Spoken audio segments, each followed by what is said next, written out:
윤석열 대통령이 검찰총장 시절 추미애 장관의 법무부로부터 받았던 정직 2개월 징계를 취소해달라는 소송에서 이겼습니다.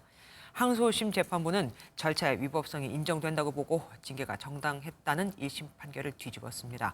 당시 무슨 일이 있었는지 또 1심과는 뭐가 다르다고 본 건지 홍지호 기자가 정리해드리겠습니다.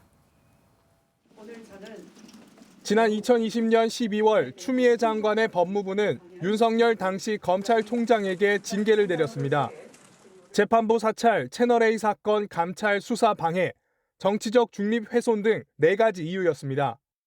당시 법무부 검사징계위원회는 해임도 가능한 사안이지만 특수성을 고려했다며 정직 2개월의 처분을 결정했습니다.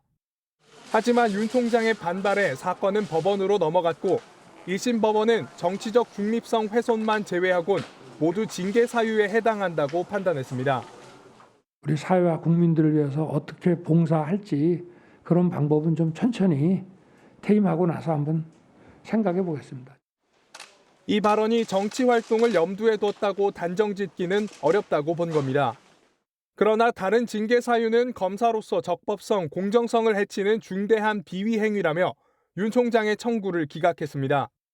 2년여 만에 끝난 항소심은 달랐습니다.